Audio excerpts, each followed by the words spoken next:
Tes. Assalamualaikum warahmatullahi wabarakatuh. Alhamdulillah. Alhamdulillahirabbil alamin. Shalatu wassalamu ala Muhammadin wa ala alihi wa ashabihi ajma'in. Asyhadu an la ilaha illallah wa asyhadu anna Muhammadar Rasulullah.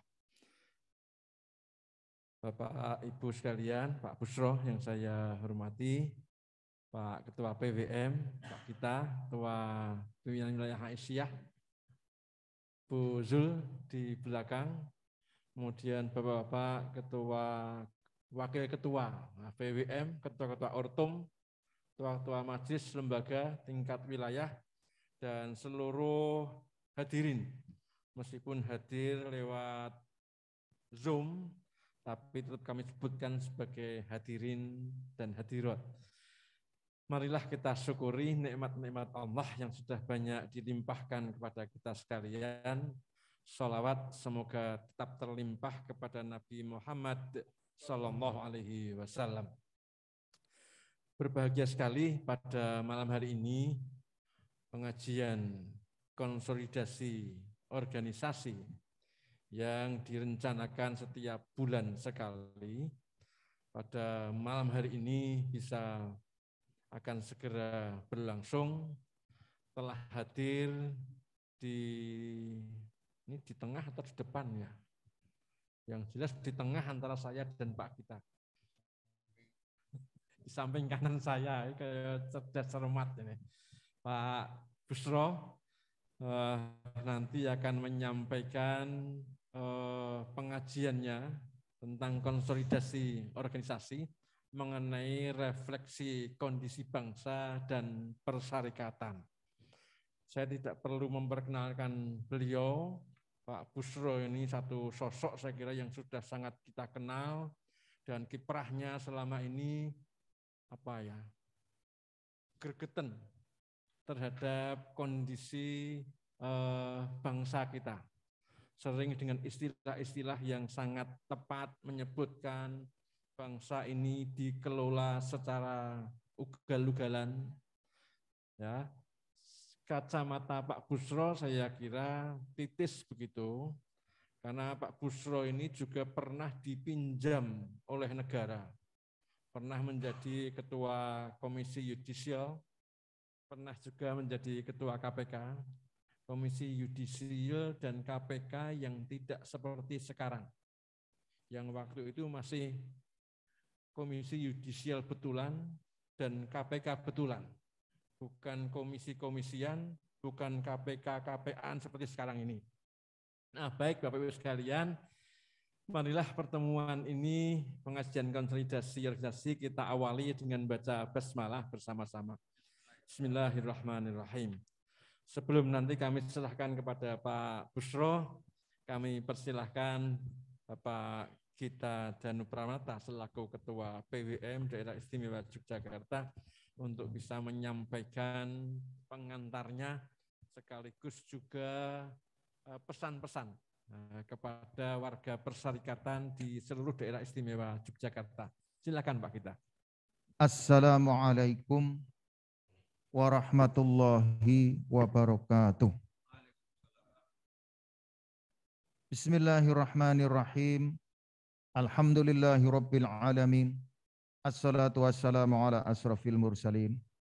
Asyhadu an la ilaha illallah wa asyhadu anna Muhammadan abduhu wa rasuluhu la nabiyya ba'dah.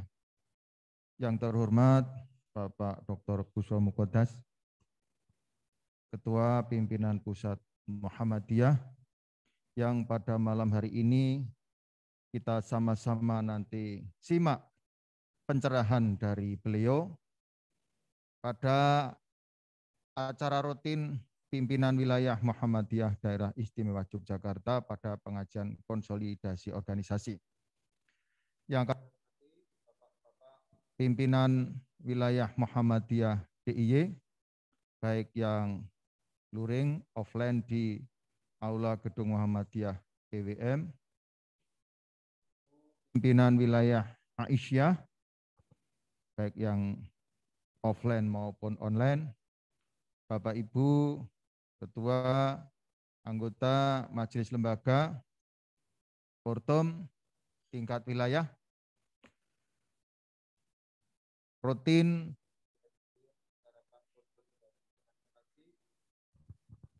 dengan mengambil tema-tema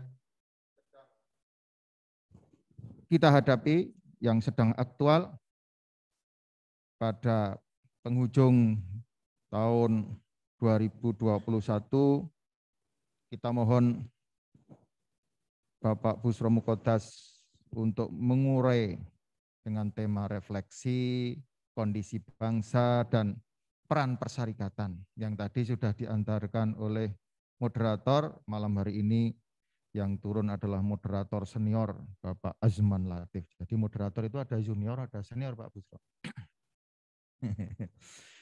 Mohon maaf kalau bulan kemarin sudah diedarkan undangan, tapi pengajian konsolidasi tidak terlaksana karena kondisi kesehatan Bapak Dahlan Rais yang kita minta untuk mengisi, dan beliau insya Allah nanti bulan-bulan berikutnya kita minta untuk dapat mengisi acara pengajian konsolidasi organisasi ini.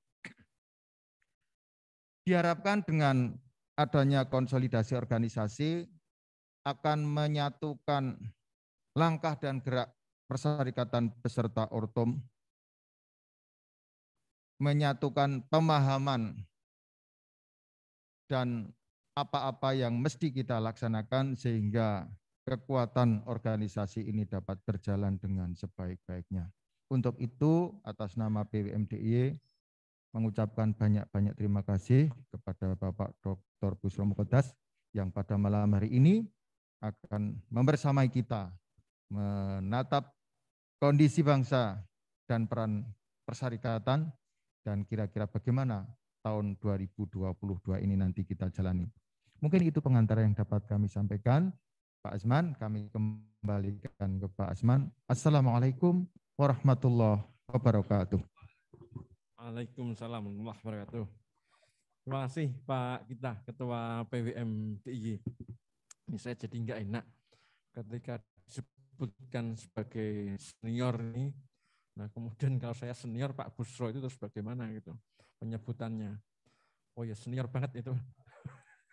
Oh baik Bapak Ibu sekalian yang saya hormati, supaya Bapak Dr. Bushro Muqaddas ini gregetannya tidak cuma di batin, sebab itu akan bisa membuat sakit. Perlu disampaikan kepada jamaah, baik yang ada di PWM DIY ini maupun yang mengikuti lewat Zoom, ya, bagaimana ya parahnya ya kondisi bangsa kita, pemerintahan kita saat sekarang ini. Yang tadi saya sampaikan, Pak Bushro sering menyebutkan bahwa negara ini dikelola secara ugal-ugalan gitu. Nah ini ugal-ugalannya seperti apa? Ini yang mungkin nanti barangkali akan disampaikan oleh Pak Bushro. Kepada Pak Bushro kami persilahkan. Waktunya bebas Pak Bushro. Assalamualaikum warahmatullahi wabarakatuh. Bismillahirrahmanirrahim. Alhamdulillahi rabbil alamin wa bihi nasta'inu ala umurid dunya waddin. Asyhadu an la ilaha illallah wahdahu la syarikalah wa asyhadu anna Muhammadan abduhu wa rasuluhu la nabiyya ba'da amma ba'd. Wa qala Allahu ta'ala fi kitabihil karim a'udzu billahi minasyaitonir rajim. Qul siru fil ardi fanzuru kaifa kana akibatul mujrimin. Bapak Ibu Muhammadiyah Daerah Istimewa Yogyakarta, baik yang hadir di kantor pimpinan wilayah maupun yang hadir lewat virtual, ya, secara virtual pakai Zoom. Saya pertama kali mengucapkan atau mengaturkan syukur alhamdulillah karena bisa silaturahim, silatul fikr dengan para hadirin semuanya. Dan yang kedua, terima kasih kepada pimpinan wilayah Muhammadiyah DIY yang memberikan kesempatan kepada saya untuk berbagi tentang persoalan-persoalan dan pemikiran-pemikiran yang terkait dengan bangsa kita. Ayat yang tadi saya baca itu di dalam surat An-Naml ayat ke-69 yang intinya, berjalanlah kamu Muhammad di muka bumi dan perhatikanlah bagaimana akibat dari perbuatan orang-orang yang suka berdosa. Suka berdosa itu luas pengertiannya. Baik dosa yang terkait dengan moral pribadi, moral kelompok golongan, dosa terhadap alam semesta, dosa terhadap rakyat yang telah memilihnya 5 tahun sekali, apalagi dosa kepada Allah Subhanahu wa Ta'ala. Nah, itu pengertiannya luas. Ayat itu salah satunya mengandung pengertian, hadirin semuanya, yaitu ada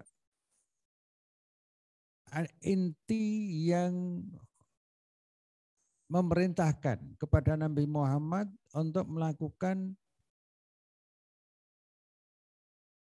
atau memberikan perhatian tentang bagaimana akibat dari orang-orang yang telah berbuat dosa.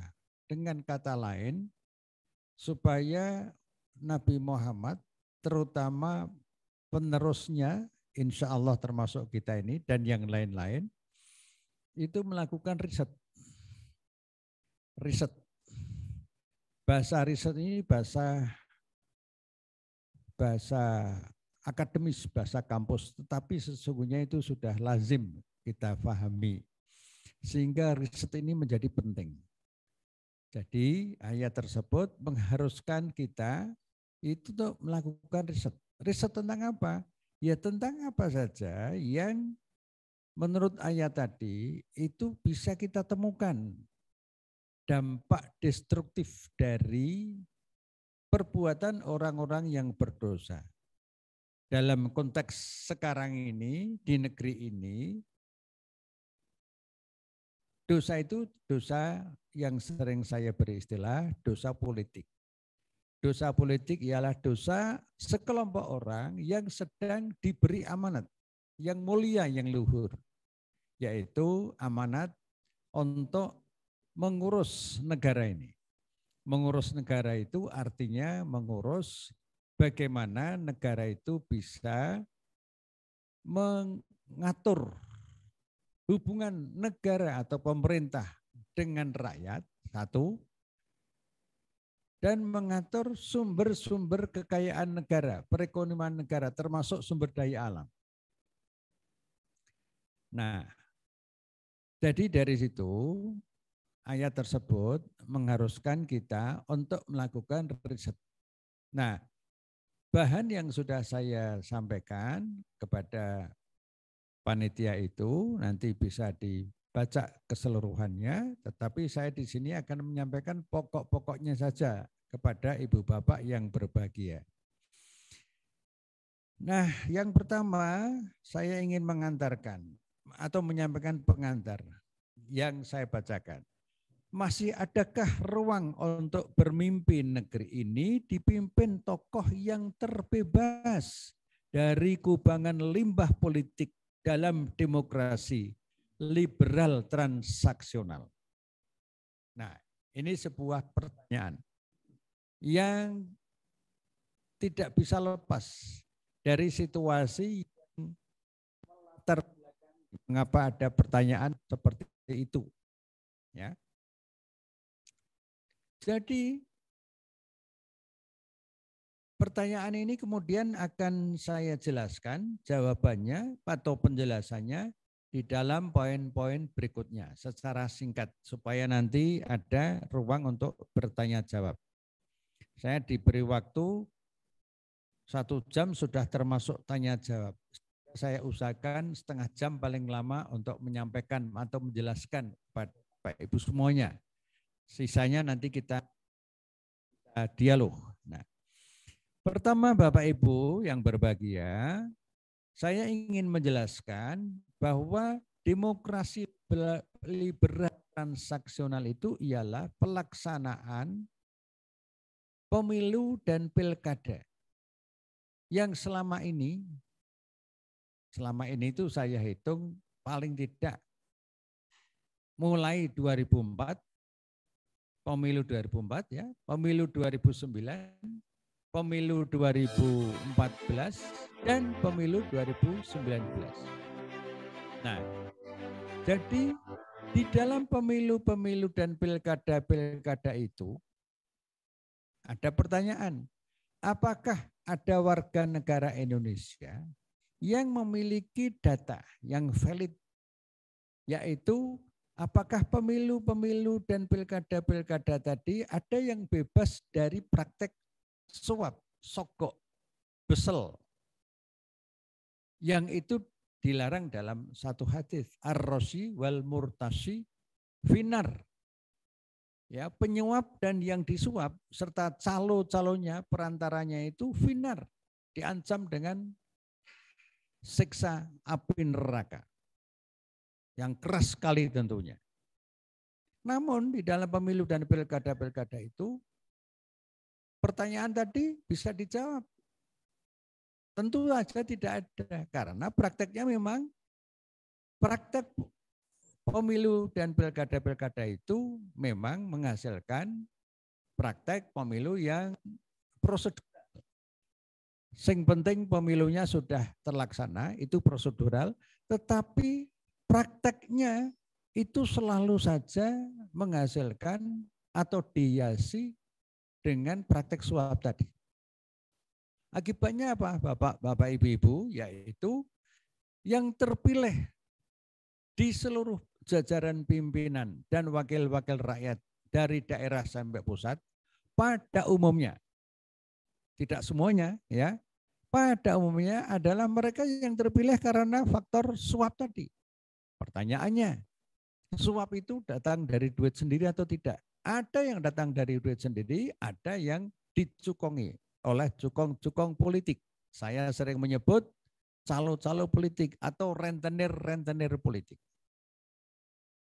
Nah, kalau mereka yang terpilih itu kemudian sudah berhasil dilantik, maka giliran cukong-cukong politik yang dulu membantunya untuk dia jadi bupati, wali kota, gubernur, sampai presiden, wakil presiden, sampai DPR tingkat 2, tingkat 1 sampai pusat yang terlibat dalam transaksi kumuh tadi, itu nanti gilirannya akan ditagih. Ditagih oleh siapa?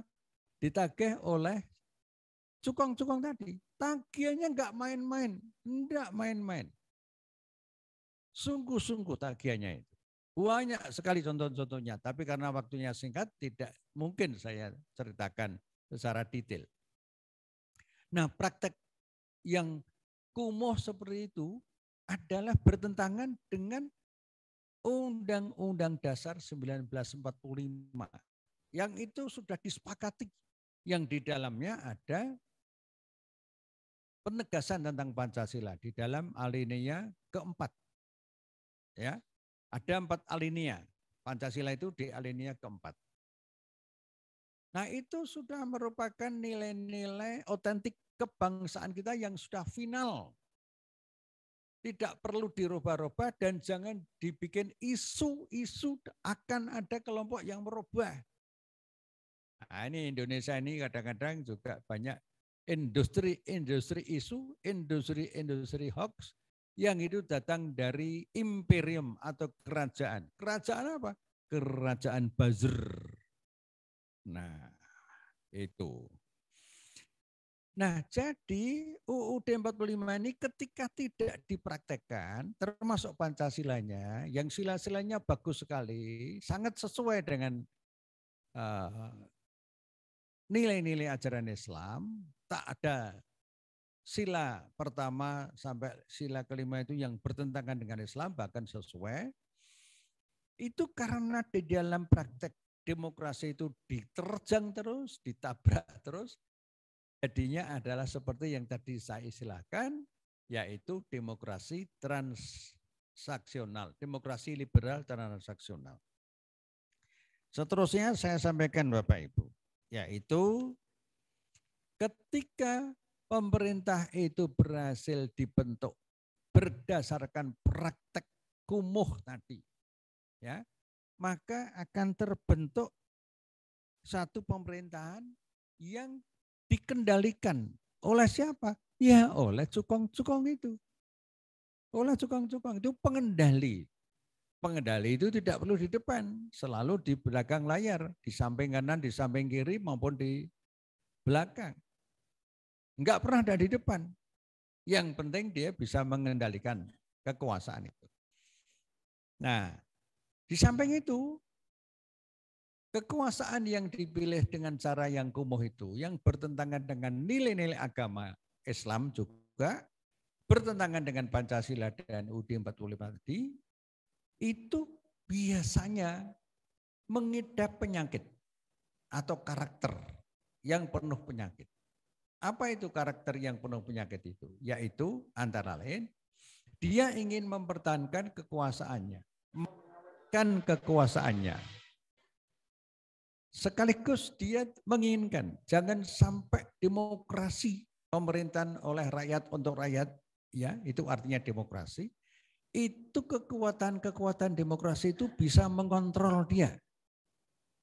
Padahal pengawasan atau kontrol itu menjadi penting.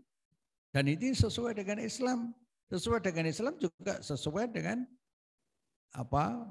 sila pertama Pancasila. Ketuhanan yang Maha Esa itu enggak ada apa-apanya jika isinya bukan nilai-nilai agama. Nah, agama kita melarang, ya, melarang praktek-praktek seperti itu. Yaitu praktek yang ungkam kekuatan-kekuatan masyarakat sipil yang diperlukan sesungguhnya pengawasannya. Tapi di dalam praktek kekuasaan seperti kemudian lalu meminggirkan elemen-elemen organisasi-organisasi, kelompok-kelompok yang dikhawatiri. Kekhawatiran yang tidak beralasan. Apa? Kekhawatiran yang berlebihan, tidak ada dasarnya sama sekali, maka organisasi masyarakat sipil itu dibungkam. Kalau perlu dibubarkan seperti HTI dan FPI. Yang tidak bisa dibubarkan kemudian dijinakkan. Ada yang diangkat sebagai komisaris utama, dan banyak sekali komisaris itu yang melanggar prinsip yang digariskan oleh doktrin akhlak Nabi besar kita Muhammad SAW. Beliau mengatakan, idza wusidal amru ila bi ghairi ahlihi fantadhiris sa'ah. Apabila suatu urusan, apalagi urusan kenegaraan, kamu serahkan kepada yang bukan ahlinya. Bukan ahlinya itu tidak memiliki keterampilan ilmu teknologi dan juga tidak memiliki akhlakul karimah, maka fantadrisa, tunggu saat kehancurannya. Ini sudah dibuktikan pada masa era Orde Baru dulu. Sudah dibuktikan, mestinya itu belajar, pemerintah sekarang ini belajar dari kegagalan era Orde Baru dulu. Cuman bedanya era Orde Baru dulu, Bapak Ibu semuanya, itu butuh waktu 32 tahun. Pak Azman, untuk melumpuhkan itu. Ya sekarang baru 7 tahun Pak kita, itu sudah remuk rendam seperti sekarang ini. Nah 32 tahun era Orde Baru, ini baru 7. Apalagi nanti kalau benar mau dipaksakan pemilihan presiden, sistem perpanjangan sampai periode ketiga. Karena sudah ada berita-berita seperti itu valid oleh partai-partai penguasa untuk melakukan amandemen UUD 45, isinya itu memungkinkan presiden itu dipilih ketiga kalinya. Kalau ini terjadi, maka presiden yang ketiga kali itu nanti akan meremen, ya, akan berkembang buruk menjadi keempat. Keempat, kelima lagi. Apa itu mungkin? Sangat mungkin. Karena apa? Karena mayoritas masyarakat itu sudah dibiasakan. Dibiasakan dalam apa? Dalam keburukan-keburukan. Misalnya apa? Ya misalnya praktek suap pada penyuap tadi, kepada pemilih. Ada calon DPR, datang pada kelompok-kelompok pengajian, meninggalkan amplop, isinya 50.000 kepada peserta pengajian itu. Apakah itu sedekah? Bukan, itu penghinaan. Itu penistaan kepada umat Islam. Nah, ada kelompok pengajian itu yang kemudian mengembalikan uang itu kepada calon DPR waktu itu. Nah, ini salah satu contoh saja. Jadi, Ibu Bapak yang berbahagia, di dalam tulisan saya ini sudah saya sampaikan bahwa produk pemilu yang liberal transaksional itu menimbulkan juga karakter buruk, yaitu masyarakat sipil itu mengalami peminggiran. Nah, di situ bisa dilihat Bapak Ibu di dalam layar TV yang layar handphone atau layar laptop kita masing-masing, ya. Di situ ada segitiga timpang.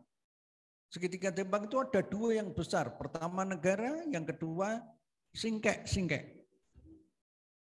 Singkek itu istilah private sector, yaitu elit bisnis yang memilih jalan kumuh, jalan suap, jalan busuk, jalan gelap. Nah, mereka berdampingan. Jadi hubungan sehari-hari state dengan private sector itu begitu erat karena posisinya sama.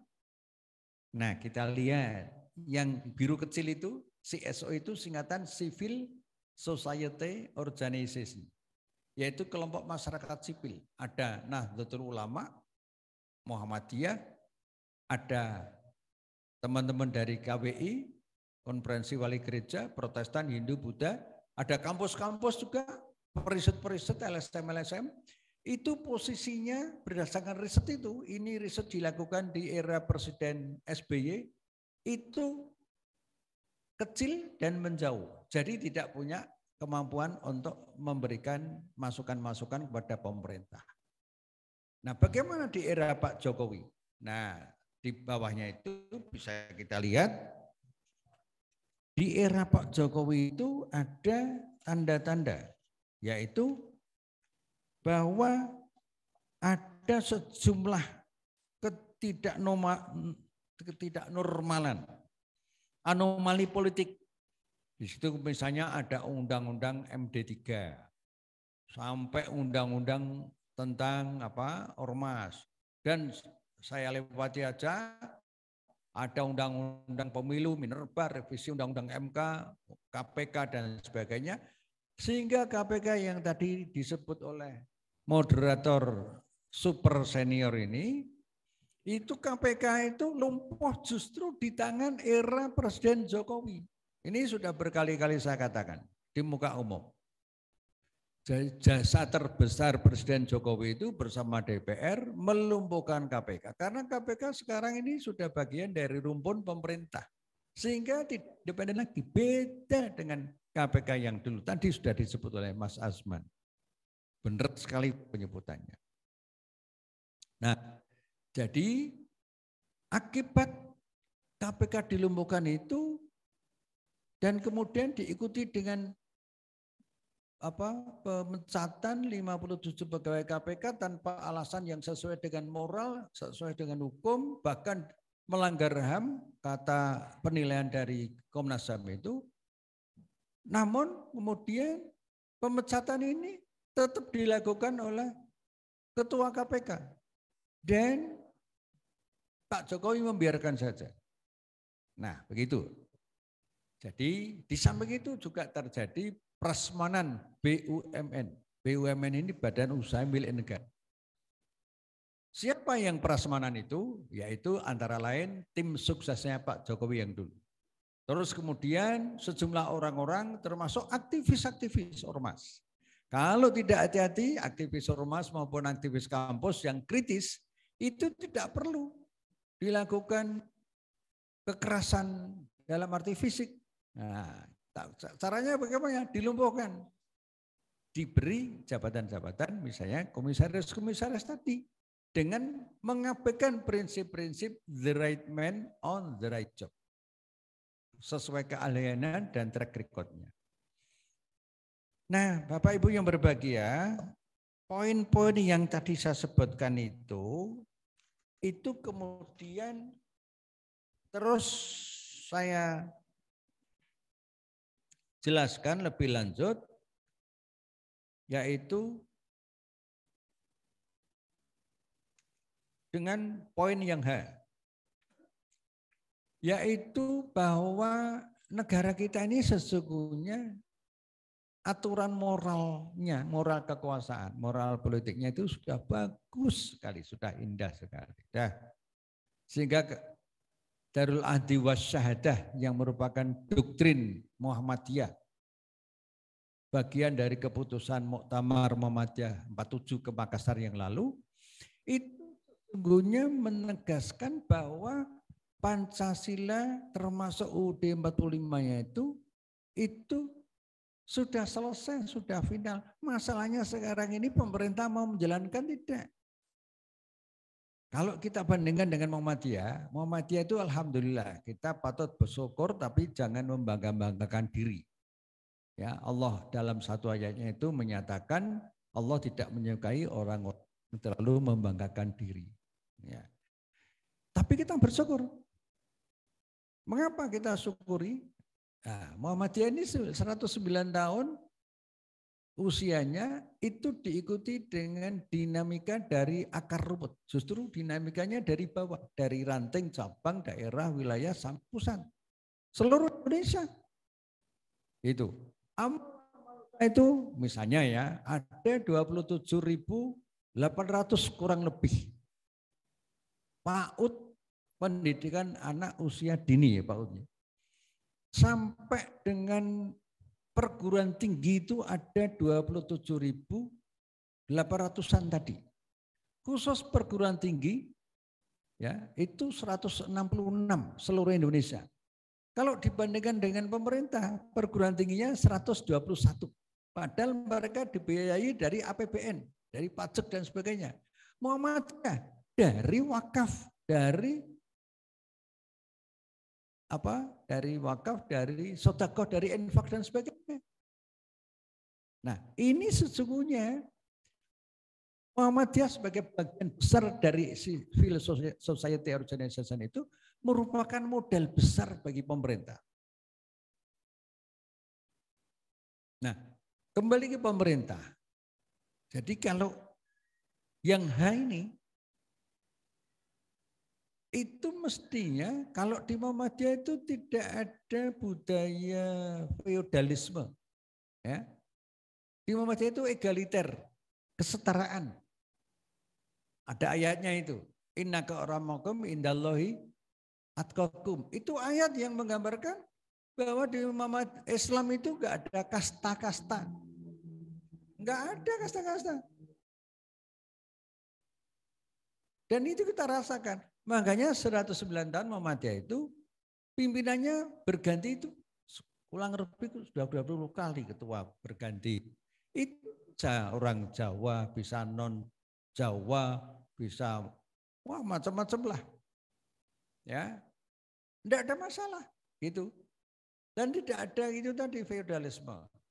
Sebaliknya di pemerintahan ini, kalau tadi demokrasinya itu liberal, bebas sebebas-bebasnya dan transaksional berbasis suap sogok besel tadi, akhir-akhir ini Bapak Ibu, ini yang perlu kita teliti lebih lanjut, bahwa semakin banyaknya gejala yang saya sebut neo-feodalisme, yaitu budaya baru feodalisme.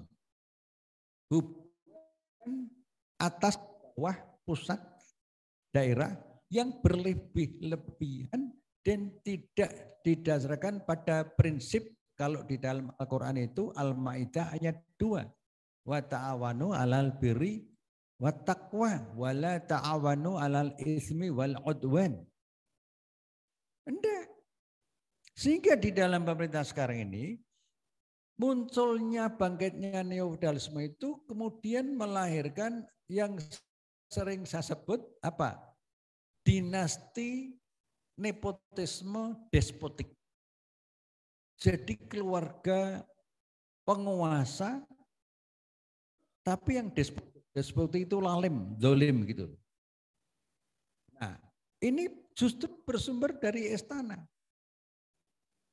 Kalau orang tuanya sedang tidak menjabat di jabatan negara, tidak ada masalah kalau kemudian anak kandungnya atau menantunya itu ikut pilkada dan sebagainya. Tapi kalau orang tuanya sedang menjabat sebagai jabatan pemerintah, apalagi presiden, secara moral, agama, moral Pancasila juga. Nah, itu sebaiknya presiden yang bersangkutan, wakil presiden yang bersangkutan, menteri yang bersangkutan, yang anak-anaknya akan ikut pilkada 2019 yang lalu, itu dinasehati. Fungsi orang tua kan menjadi penasehat pada anak-anaknya. Kamu boleh ikut, tapi nanti tunggu setelah bapakmu tidak menjabat.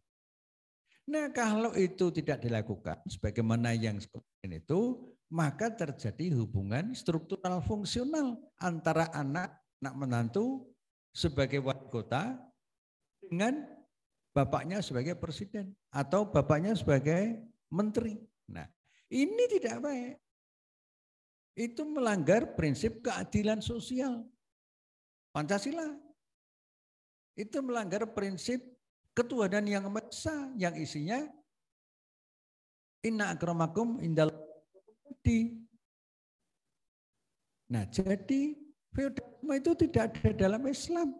Nabi Muhammad sendiri ketika disebut dengan panggilan Sayyid, Rasulullah itu tidak berkenan. Jangan kamu panggil saya Sayyid, Sayyid. Nah, itulah Nabi Muhammad itu contoh dari sosok yang sebagai khalifah, sebagai Rasul terakhir, sebagai apa? Sebagai Rasul terakhir, tapi dia mendudukkan dirinya itu prinsip kesetaraan. Nah, disitulah maka kalau di sini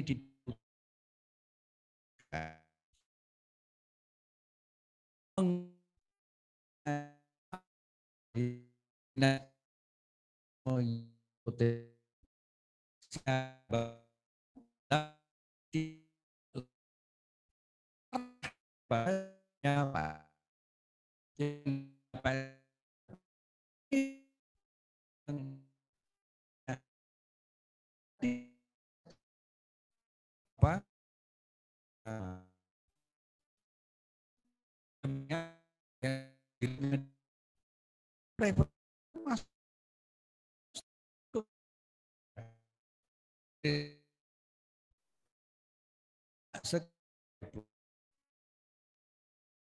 masuk duduk pedagang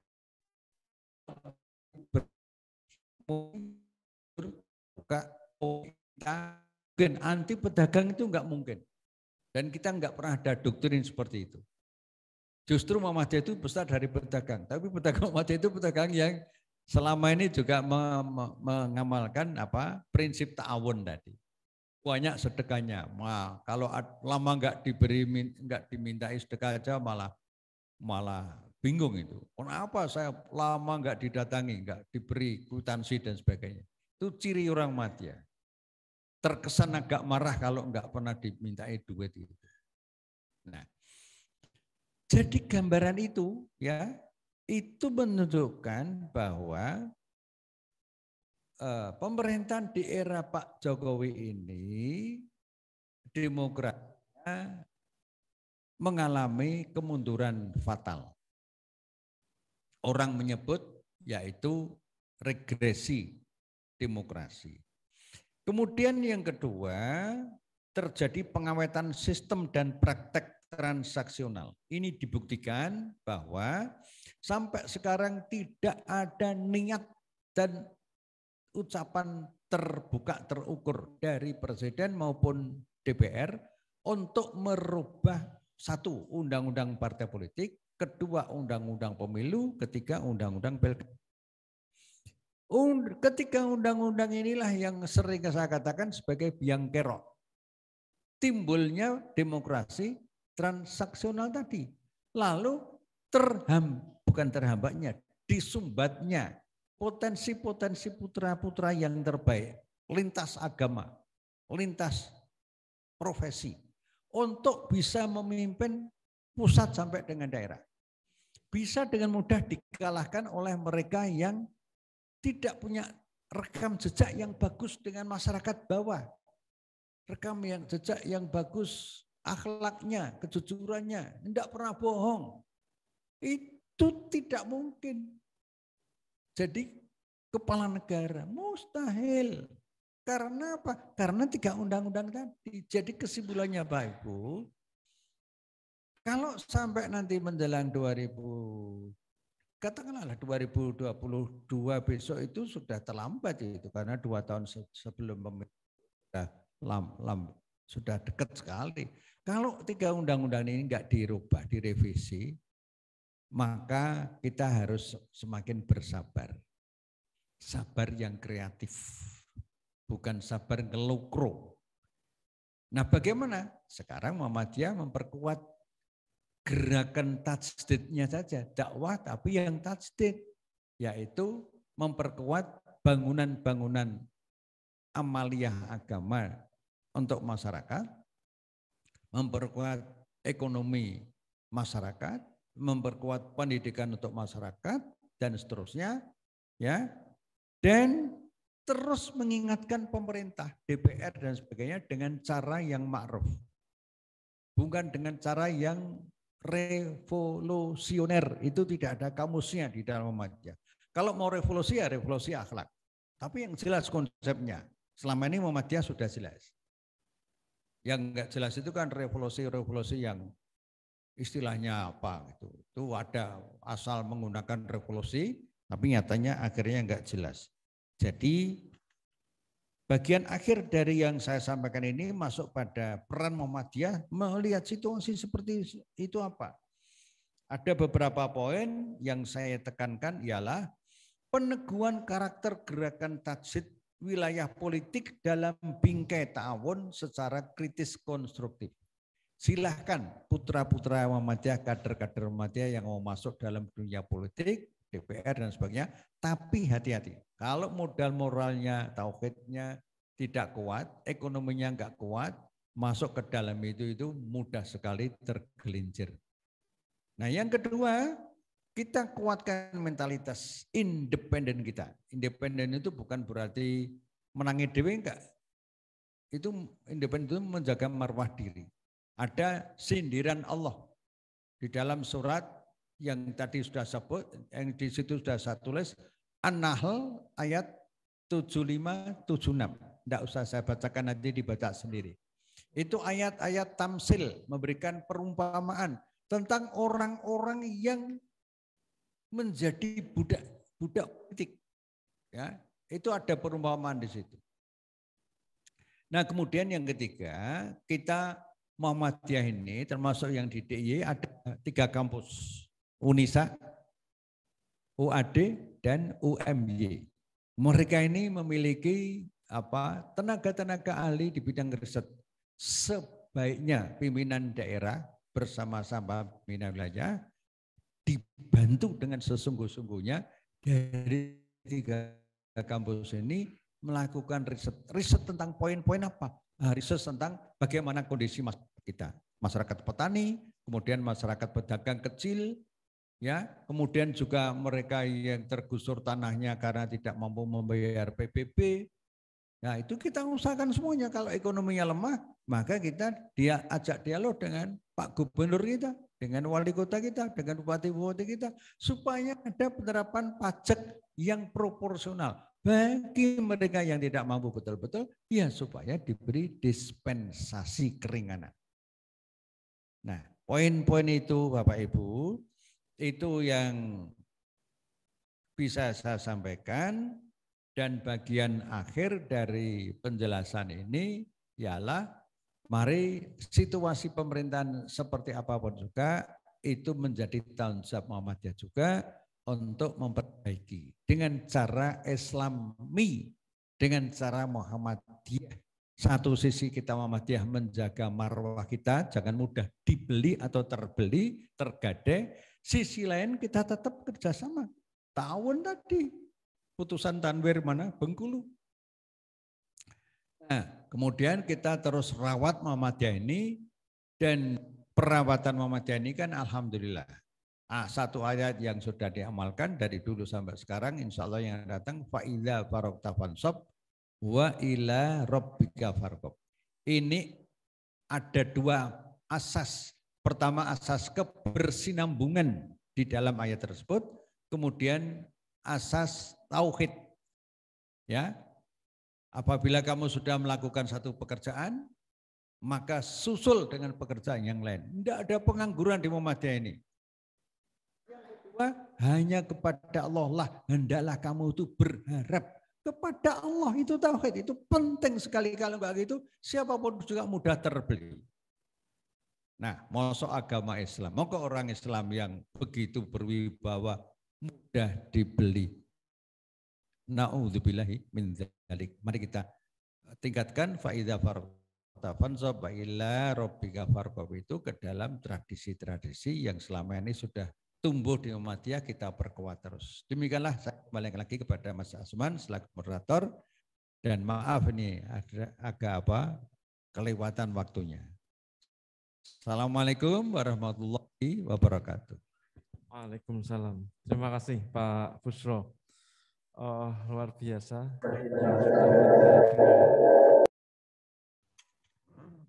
potret dari bangsa kita ini. Jadi demikian adanya, dan kemudian dihubungkan dengan bagaimana persyarikatan Muhammadiyah. Apa yang bisa kita perbuat dalam kondisi yang seperti itu? 109 tahun usia Muhammadiyah melalui berbagai pasang surut bangsa. Saya kira punya pengalaman yang sangat banyak, dan apa yang kemudian bisa diperbuat disampaikan oleh Pak Dr. Busro tadi, bagaimana kemudian kita tidak menjadi ngelokro, kita tidak menjadi putus asa, karena kalau putus asa itu kemudian yang ada adalah revolusi tadi, revolusi waton ngamuk. Nah, bukan seperti itu persyarikatan Muhammadiyah, itu bukan jiwa persyarikatan Muhammadiyah. Nah, Bapak Ibu sekalian yang dirahmati Allah, saya persilahkan, ini ada Pak Busro masih punya waktu. Tadi ngobrol-ngobrol itu Pak Busro, saya kalau tidur harus jam 9 gitu ya. Tapi untuk khusus malam ini mungkin tidak jam 9 Pak Busro ya. Dipersilahkan yang pertama yang ada di ruangan ini, monggo dari IMM ya. Oke, langsung saja Mas. Nggih, cepat mawon, nggih.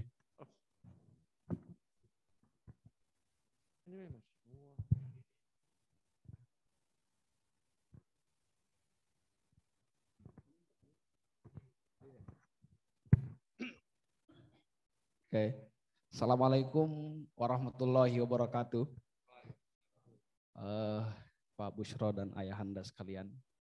Saya langsung aja gitu. Setidaknya pada beberapa hari yang lalu, saya beserta teman-teman IMMDI itu merumuskan satu narasi gitu. Narasinya adalah demokrasi di korupsi.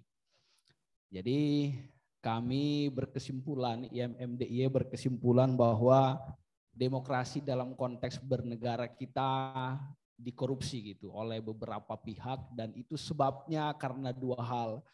Pertama adalah karena kecenderungan kekuasaan hari ini gitu yang kemudian ingin melanggengkan kedaulatannya dengan cara-cara yang dominatif dan hegemonik gitu. Artinya seringkali menggunakan kekerasan kepolisian dan militer, sering pula melalui penjinakan pemikiran gitu, atau bahkan banyak juga kasus di mana ada pengerahan ormas-ormas yang lain gitu. Ini banyak sekali terjadi di Jogja. Nah kalau di Jogja saya nggak paham Pak Bushro, kalau misalnya demokrasi itu adalah pemilihan pemimpin, saya nggak paham kalau di Jogja itu demokrasi apa enggak gitu. Oke, kemudian itu yang pertama, kenapa demokrasi dikorupsi? Karena kecenderungan kekuasaan hari ini di bawah kepemimpinan Joko Widodo itu berupaya untuk melanggengkan kekuasaannya secara hegemonik dan dominatif. Yang kedua, disebabkan karena kebudayaan politik dan demokrasi rakyat kita yang masih rendah sebenarnya tuh, yaitu karena kebudayaan politik kita dan pendidikan demokrasi rakyat itu masih rendah, sehingga rakyat itu masih mudah digiring oleh elit-elit politik yang ada di negara kita gitu. Nah, kami juga membaca bahwa setidaknya ada 4 pihak gitu yang kemudian mengkorupsi demokrasi yang ada di Indonesia gitu. Yang pertama adalah kelompok-kelompok fanatis, itu yang kelompok-kelompok fanatis pendukung kekuasaan, pendukung rezim, yang kemudian dia membawa emosional publik gitu. Yang terbaru dan yang terkenal misalnya adalah gerakan Jokowi 3 periode gitu. Itu nyata-nyata nggak masuk akal gitu, dan menurut kami itu adalah bagian terang daripada usaha segelintir orang di Indonesia yang mau mengkorup demokrasi. Yang kedua, oligarki politik dan oligarki ekonomi yang sebagaimana yang disebutkan oleh ayahanda Pak Bushro tadi. Sekaligus juga ketidakmampuan kekuasaan untuk mengelola oligarki di baliknya gitu. Jadi kami membaca bahwa kekuasaan hari ini tidak mampu mengelola segala bentuk kepentingan di baliknya gitu. Akhirnya kolaps gitu. Orang-orang semua jadi kami melihat bahwa Jokowi itu kuat di negeri ini itu karena dia terlihat lemah gitu. Yang ketiga adalah siapa yang mengkorupsi demokrasi di Indonesia itu adalah aparatur hukum gitu. Mereka melabrak kebebasan atas nama hukum seperti yang dijelaskan Pak Bushro tadi melalui undang-undang ormas gitu, kemudian revisi undang-undang KPK dan lain sebagainya.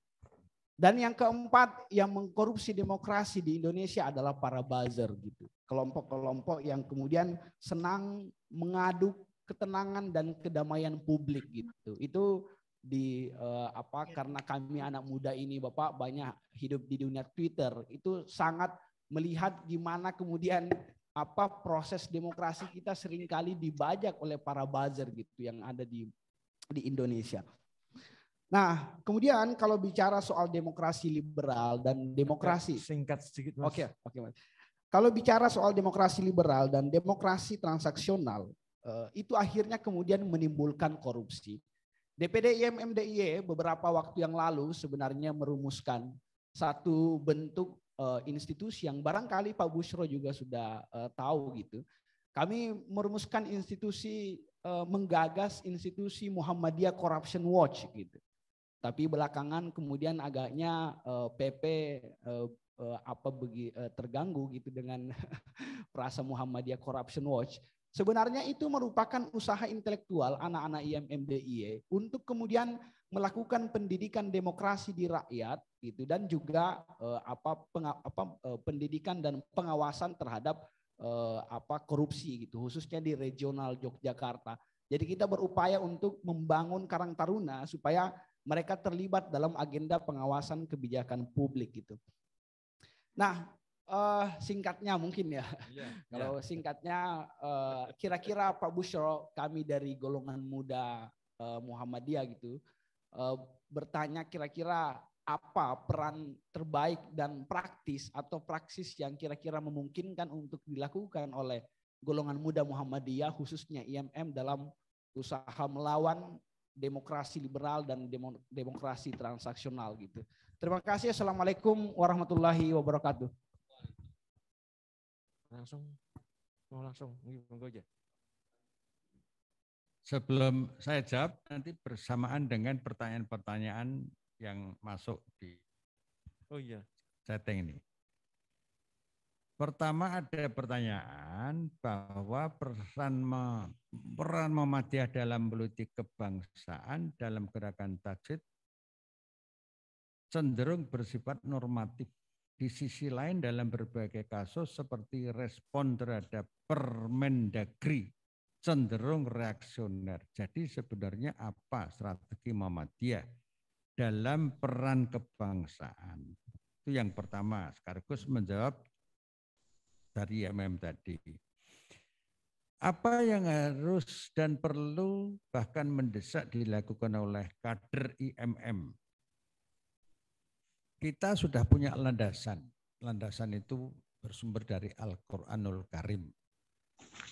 Surat Mujadalah ya. Yarfa'illahu ladzina amanu minkum walladzina utul ilma darajat. Al-Mujadalah ayat 12 atau ayat 11, Pak? 11. Ya, 11. Nah, ayat itu menegaskan bahwa mereka yang memilih jalan memadukan atau mengintegrasikan prinsip-prinsip ketaatan beriman secara aktif dengan ilmu. Nah, beriman sekaligus berilmu. Walaupun iman itu sendiri sesungguhnya sudah mengandung prinsip-prinsip ilmu ya. Ini penegasan saja. Memilih jalan itu tidak hanya Allah saja yang menyatakan seperti itu di dalam ayat tersebut, tetapi untuk kebutuhan konteks Indonesia, ke depan itu saya kira negara ini hanya akan bisa diselamatkan oleh mereka yang memiliki kualifikasi iman yang aktif dan ilmu yang menopang. Sehingga ilmu itu sebagai sumber peradaban itu penting. Negeri manapun juga akan menabrak adab politik, adab ekonomi, adab pendidikan, adab apapun juga ketika dia tidak memiliki iman yang aktif dan tidak memiliki konsep-konsep keilmuan. Sekarang ini menggambarkan dua-duanya. Misalnya saja, dari sudut Pancasila. Pancasila itu bukan agama, semuanya orang tahu. Tapi itu nilai yang disepakati. Ayo kita kawal terus, diisi dengan agama. Bagi yang Muslim diisi dengan Islam. Gitu kan? Tetapi di zaman Pak Harto itu Pancasila dimanipulasi tafsirnya melalui P4 oleh BP7. Nah sekarang ini diulang oleh Pak Jokowi melalui BPIP, Badan Pembina Ideologi Pancasila. Yang akhir-akhir ini itu membuat gaduh saja. Misalnya, dulu ada RUU HIP. HIP itu haluan ideologi Pancasila. Serentak 5 ormas agama itu, ya, Buddha, Konghucu, Hindu, Katolik, Islam, Protestan, itu serentak menolak itu. Alhamdulillah. Kompak, solid. Nah, artinya apa? 5 agama yang sah di Indonesia menolak bahwa Pancasila itu jangan dimonopoli tafsirnya lagi oleh misalnya BPIP. Nah, yang harus diwanti-wanti, diwaspadai sekarang ini ialah setelah RUU HIP itu mundur karena tekanan yang positif, konstruktif, dan santun oleh terutama umat beragama, tidak mustahil nanti akan ada gerakan lagi kalau enggak diawasi oleh umat beragama termasuk umat Islam. Jadi menjadi kelompok profesional itu menjadi penting. Pedagang itu yang profesional. Ilmuwan yang profesional. Politisi yang profesional. Nah itu yang pertama yang dari MM. Kemudian dari Pak Akrom ini tadi yang di settingnya menyampaikan, apakah yang dilakukan oleh Muhammadiyah? Dan Muhammadiyah itu kan selama ini termasuk salah satu yang sudah aktif memberikan masukan-masukan kepada pemerintah. Ada yang didengarkan, misalnya tentang kebijakan tentang kesehatan, ya, tentang kesehatan. Bahkan Muhammadiyah sampai kepada memberikan santunan pelayanan kepada masyarakat rumah sakit Muhammadiyah sampai Muhammadiyah memiliki piutang berapa triliun waktu itu saya lupa.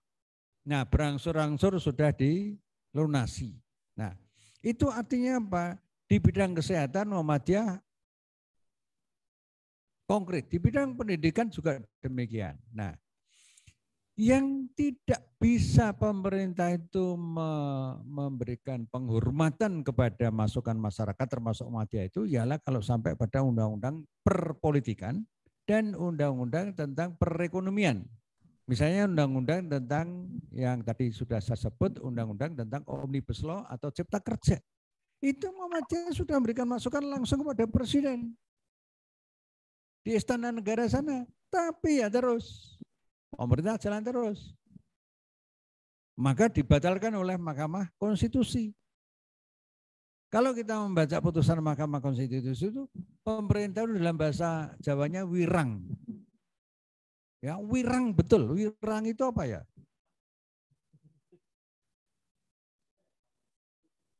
Isinan, Pak.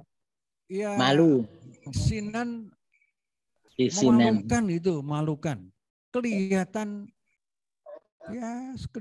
hal-hal yang memalukan dirinya sendiri gitulah. Itu wirang bahasa Jawanya.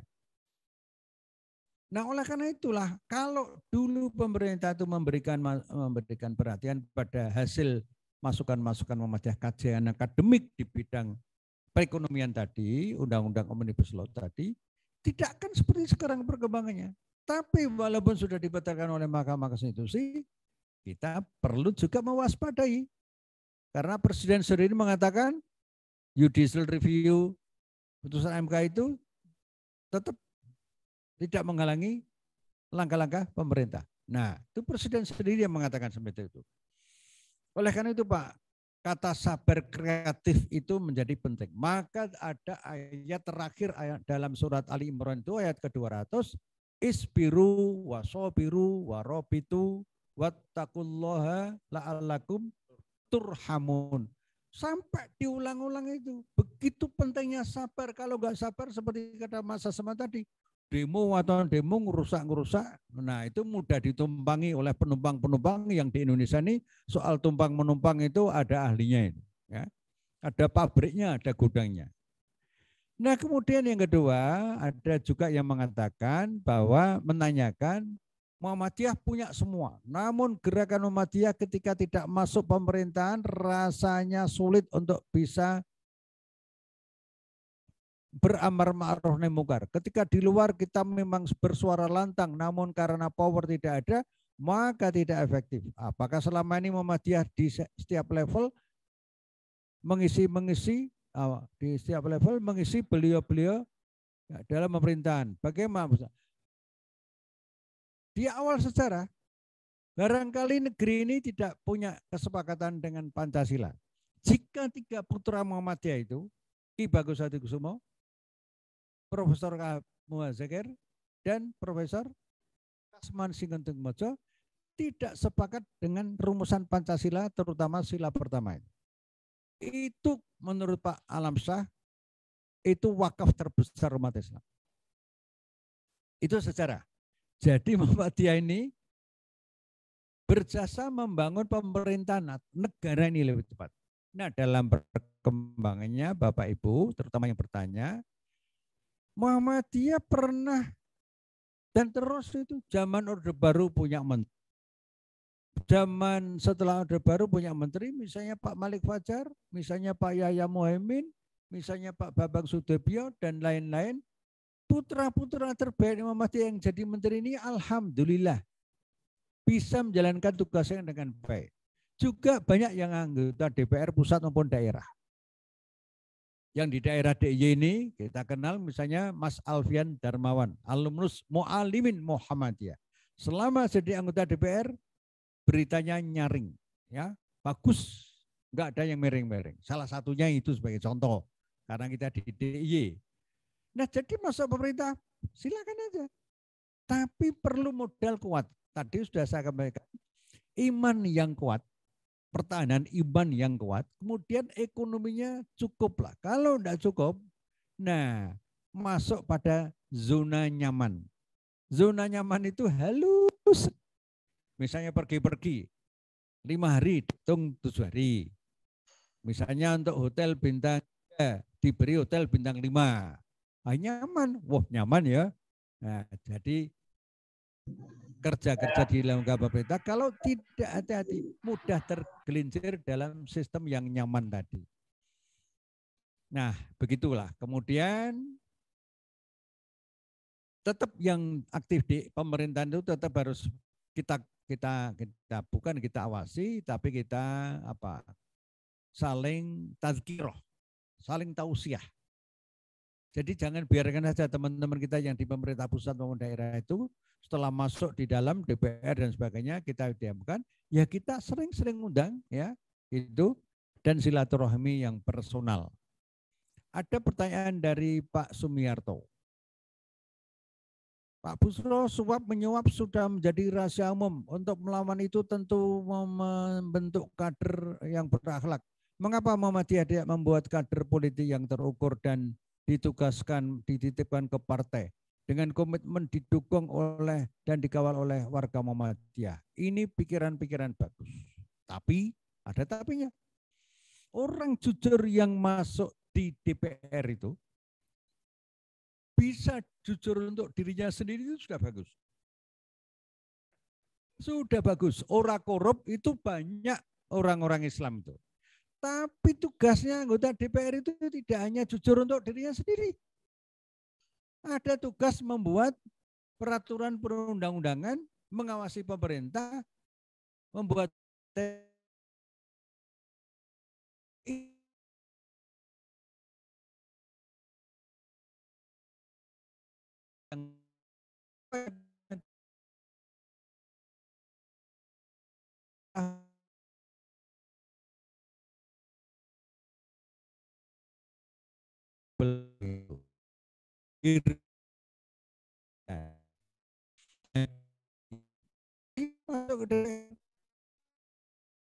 tetapi situasi sekarang ini seperti itu. Kalau nanti situasi normal, nah aman bagi orang-orang terbaik dari berbagai masyarakat sipil itu masuk di dalam lintas agama, lintas suku, lintas profesi, itu bisa saling sesuai prinsip awon tadi. Jadi sekarang ini situasinya Mas Mito itu sedang serawan-rawannya. Kalau sekedar untuk itu tadi yang tadi saya katakan, jujur untuk dirinya sendiri, lah untuk apa jadi anggota DPR? Bukan seperti itu anggota DPR itu. Lalu ketika kondisi bangsa seperti ini dan mungkin bisa jadi tambah parah, apakah ada kemungkinan terjadi kembali reformasi jilid 2 atau people power? Nah ini. Reformasi sekarang ini sudah dikorupsi habis. Banyak contohnya. Demokrasi transaksional, KPK dibikin struk, terus apa lagi?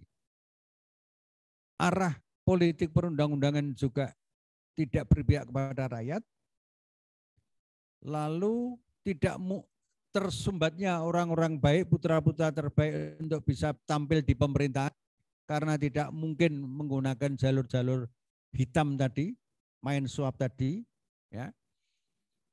Jadi dalam situasi seperti sekarang ini, maka kembali pada pertanyaan tadi, hemat saya sebaiknya ya kita menyiapkan angkatan muda ya untuk bersabar sambil melakukan proses internalisasi nilai-nilai Islam, ideologi yang bersumber pada Al-Quran dan As-Sunnah dengan berpikir ijtihad itu, dan lalu juga membangun tradisi, yaitu tradisi kerjasama sinergi dengan ormas yang lain. dengan NGO yang lain. Yang ini di sini Muhammadiyah masih perlu meningkatkan. Bukan tidak ada, tapi masih perlu meningkatkan karena masing-masing punya kelebihan. Nah, di dalam Islam kan ada etika. Ba'duhum awliya'u ba'din tadi. Nah, inilah kemudian yang bisa menjadi landasan nilai kita bagi kader-kader Muhammadiyah di dalam mengaktualisasi dirinya, kelompoknya, organisasinya untuk menggapai ridho Allah, sekaligus juga untuk menyelamatkan negara kita, pemerintahan kita ini. Sekaligus merawat sikap kritis yang etis dan konstruktif. Itu ciri Muhammadiyah. Saya kira begitu. Monggo Pak Asman. Masih ada waktu Pak Busro? Ada. Iya. Oke. Bapak Ibu sekalian yang saya hormati, masih ada waktu, berarti satu season lagi gitulah kira-kira. Kami persilahkan kalau di ruangan ini ada yang akan disampaikan, monggo. Atau dianggap cukup di ruangan ini? Baik. Di Zoom sudah nggak ada lagi, Mas. Boleh, Pak Azman. Oh iya, ini suaranya Mas Aziz. Silakan Mas Aziz. Silakan. Ya, Assalamualaikum warahmatullahi wabarakatuh.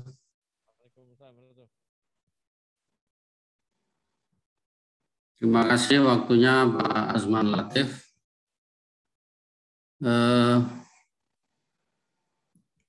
Saya kira Pak Busro ini adalah salah satu di antara sedikit tokoh yang mewakili aspirasi rakyat dan hati nurani umat. Jadi semakin sedikit tokoh-tokoh nasional, tokoh-tokoh bangsa, tokoh-tokoh umat yang punya keberanian untuk menegakkan al-amru bil ma'ruf wa nahyu 'anil munkar dan juga berani memberikan koreksi terhadap kepemimpinan bangsa ini. Bahkan tadi juga secara tegas bahwa beliau juga sesungguhnya mengoreksi juga misalnya tadi ada kepemimpinan di publik yang ditundukkan atau diberikan hadiah komisaris dan lain-lain, tadi juga disampaikan oleh Pak Busro. Jadi memang dalam konsep itu kan dikatakan sebagai power tends to corrupt and absolute power corrupts absolutely. Jadi semakin lama kepemimpinan itu dipegang oleh seseorang, itu potensi korupnya juga semakin tinggi kalau kita bicara tentang kebangsaan ini. Konkretnya saya ingin bertanya kepada Pak Busro, ketika KPK sudah dilumpuhkan, tadi Pak Busro mengatakan di zaman kepemimpinan SBY sudah parah, tapi zaman ini lebih parah lagi. Salah satu prestasi terbesarnya adalah melumpuhkan KPK. Lalu kemudian dengan cara apa penegakan hukum di Indonesia itu kemudian ditegakkan kalau harapan terakhir dari KPK saja sudah dilumpuhkan? Itu pertanyaan besarnya. Kemudian yang kedua, saya juga berdoa karena saya juga kadernya Pak Busro di MPK. Mudah-mudahan Pak Busro sehat selalu dan bisa memperjuangkan aspirasi dan hati nurani umat. Karena sekali lagi Pak Busro di antara tokoh yang tinggal sedikit yang punya concern terhadap penegakan hukum di Indonesia dan juga memperjuangkan akal sehat dan hati nurani umat. Mungkin itu ada pertanyaan tapi juga ada doa untuk Pak Busro. Matur nuwun. Assalamualaikum warahmatullahi wabarakatuh. Waalaikumsalam warahmatullahi wabarakatuh. Monggo Pak Busro. Terima kasih Mas Aziz dari Universitas Ahmad Dahlan. Saya gabungkan dengan pertanyaan yang belum terjawab. Apakah benar berita intervensi kapital sudah masuk mempengaruhi permusyawaratan Ortum? Wah ini.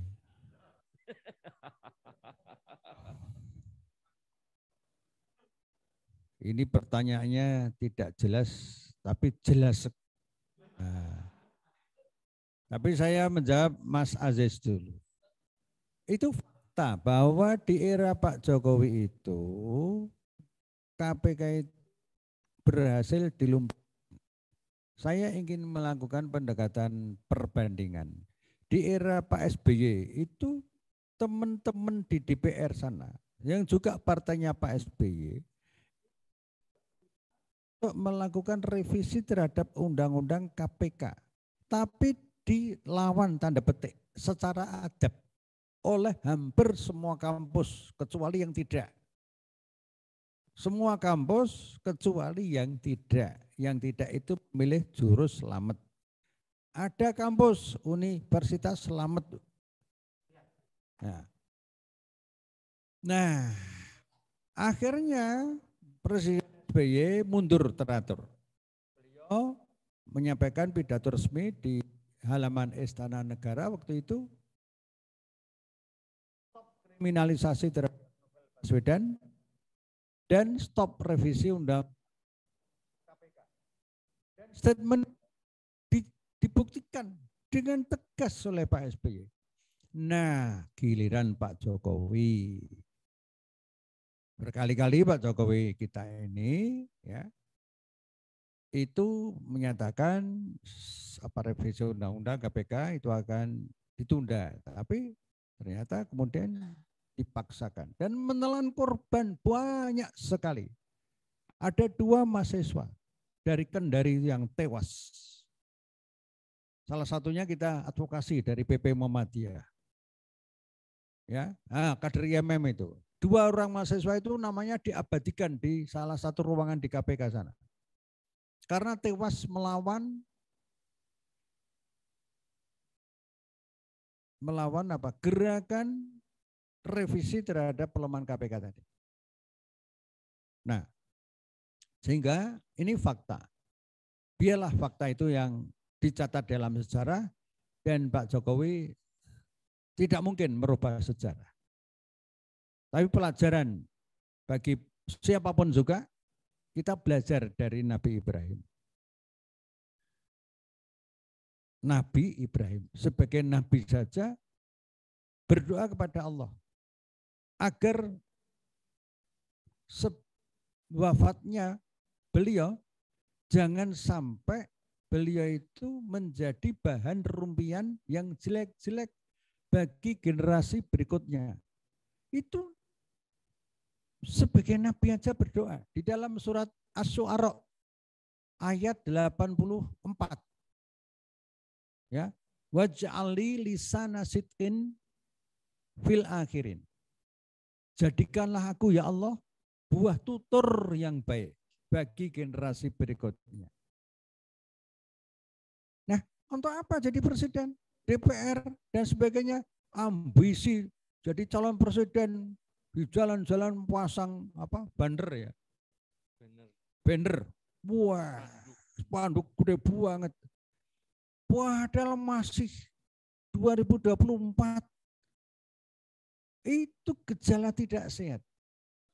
Seakan-akan jabatan itu Tuhan-Tuhan baru, berhala-berhala baru. Belajar dari akhlak Nabi Ibrahim itu mestinya kita, amanat itu kalau kita mampu, jangan kita tolak. Kalau kita mampu. Tapi kalau tidak mampu ya jangan dicari-cari. Apalagi dengan cara dipaksa-paksa.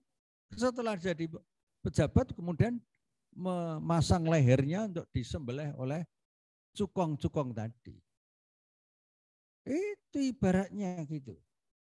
Jadi jangan sampai menjadi bahasa halusnya itu jadi apa? Kacung-kacung politik atau jongos-jongos politik, jangan sampailah. Nah, itu untuk Mas Aziz. Kemudian pertanyaan yang tadi sudah saya baca itu, intervensi kapital itu jelas. Jelas sekali. Tidak hanya ormas-ormas tertentu saja, tetapi juga organisasi-organisasi semi pemerintah. Itu kongres-kongresnya juga main. Ya, kita tahu semuanya itu.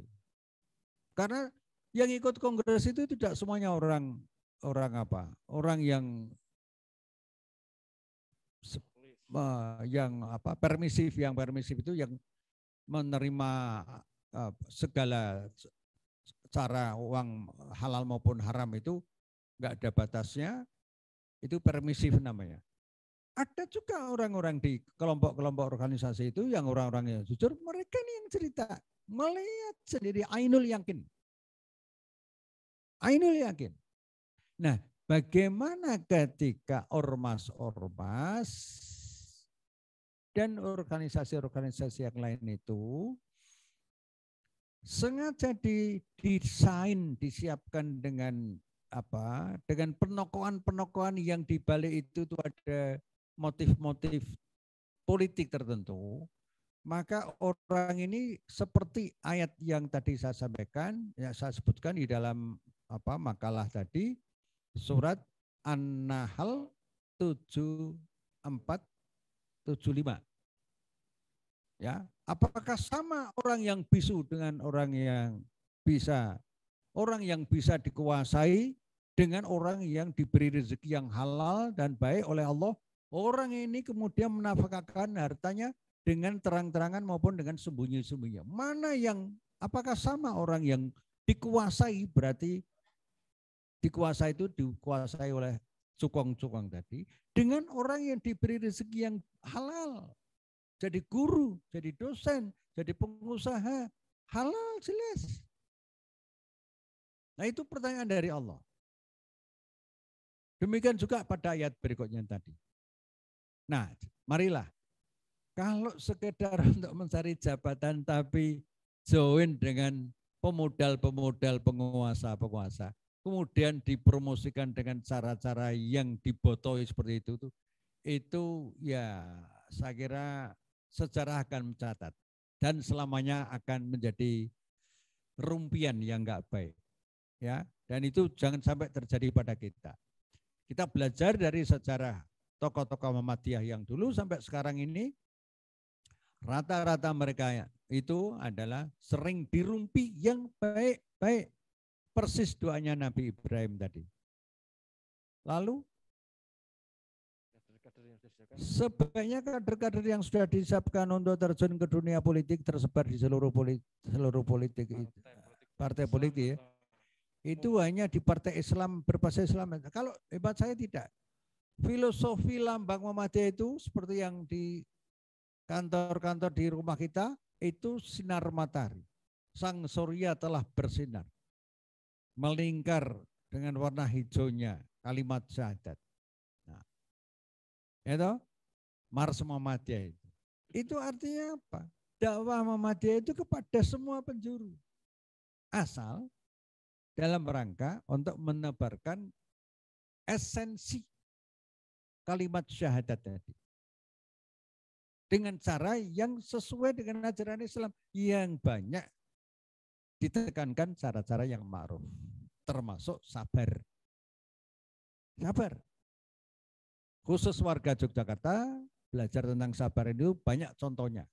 Termasuk kita belajar tentang kesabaran itu dari orang yang kemudian bergerak di bidang perekonomian, sektor bawah, menjual ayam goreng dengan kereta kronjotan itu, tapi dilakukan dengan penuh ketekunan, akhirnya bisa menjadi semakin besar, dan semakin besar, menjadi rumah ayam goreng Mbok Sabar.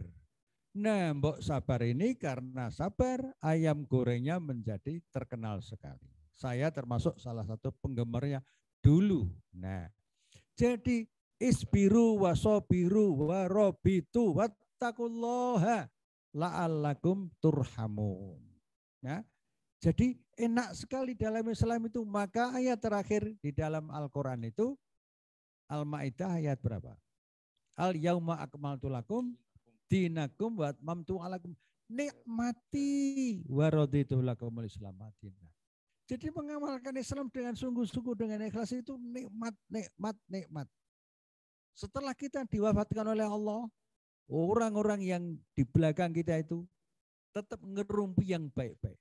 Siapa yang tidak ngerumpi yang baik-baik? Kiai Haji Ahmad Dahlan, Pak Erwarudin, Kiai Mas Mansur, gurunya Bung Karno itu. Siapa yang tidak? Sebaliknya, tanpa menyebut nama ya, siapa yang terus dirumpi sampai sekarang ini? Nah, kita memilih jalan yang sudah dijamin oleh Allah di dalam surat Al-Maidah ya. Tentang ayat terakhir itu. Waraditu lakumul Islam madinah. Jadi demikianlah Bapak Ibu, poin-poin yang semampu saya jawab. Mudah-mudahan yang terpenting ialah marilah kita terus meningkatkan kualitas hablum minallah yang produktif ke hablum minanas. Hablum minallah yang produktif itu kita berusaha jalan pendakian terutama sholat tahajud. Syukur puasa. Ada yang puasa Daud, ada yang puasa Senin Kamis. Dan kita tajamkan daya kritis kita di dalam memahami filosofi sholat, diawali dengan takbiratul ihram dan doa-doa standar, kemudian diakhiri dengan 2 salam ke kanan dan ke kiri. Assalamualaikum warahmatullahi wabarakatuh. Jadi esensi sholat itu adalah menebarkan pikiran-pikiran dan amal-amal konkret yang menebarkan keselamatan, rahmat, dan barokah dari Allah. Sebagai aktualisasi dari takbiratul ihram. Kalau semua umat Islam sudah sholat dengan khusyuk dan kemudian diikuti dengan pikiran-pikiran amal-amal konkret sebagaimana yang alhamdulillah selama ini Muhammadiyah itu menekankan sebagai organisasi pemikiran tapi juga sebagai organisasi amal dengan bukti-bukti yang ada itu kita syukuri. Nah itu mari kita tingkatkan terus. Saya kira gitu Pak Asman, dan terima kasih atas perhatian Bapak Ibu semuanya. Mudah-mudahan Bapak Ibu yang hadir di ruangan ini maupun yang hadir secara Zoom terus memperoleh kenikmatan yang hakiki dari Allah Subhanahu wa taala.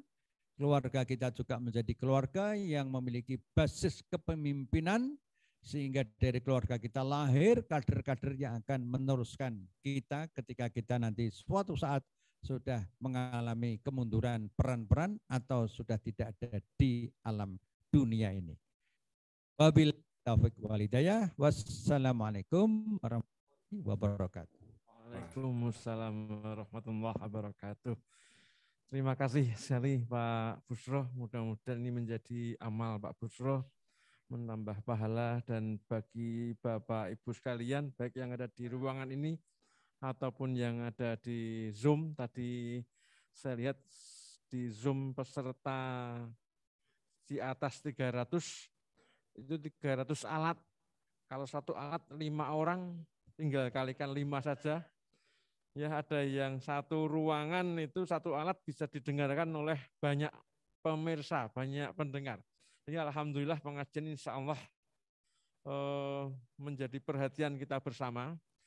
Dan saya kira saya tidak akan menyimpulkan kecuali apa yang tadi ditulis oleh Pak Busro di bagian paling akhir. Fa'idha faragta fansab wa ila rabbika farghab.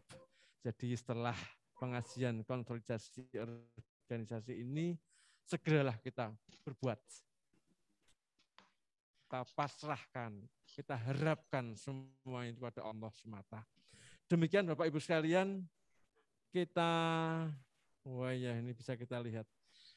Kita akhiri ya pertemuan ini dengan mengucap syukur kepada Allah Subhanahu wa taala dengan membaca hamdalah. Alhamdulillahirabbil alamin. Assalamualaikum warahmatullahi wabarakatuh. Waalaikumsalam warahmatullahi wabarakatuh.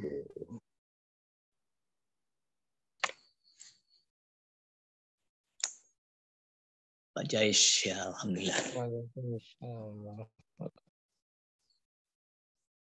Pak Zaman, Pak Busro, alhamdulillah semuanya. Matur nuwun Pak Busro, sehat terus.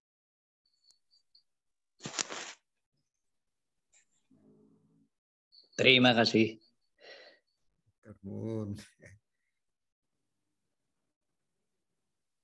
Matur nuwun.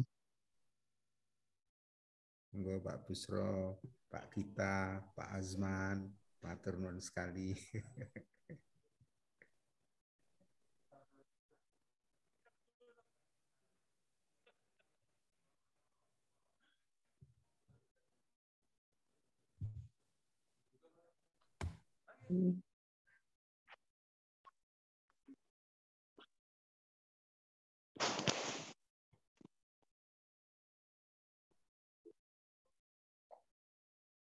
Halo. Nah, ingkang badhe kondur.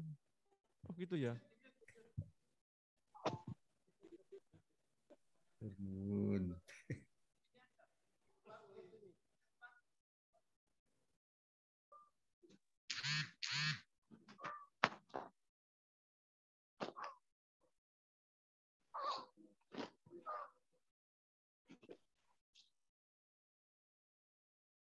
Nyun pamit Pak Azman. Assalamualaikum. Sana Pak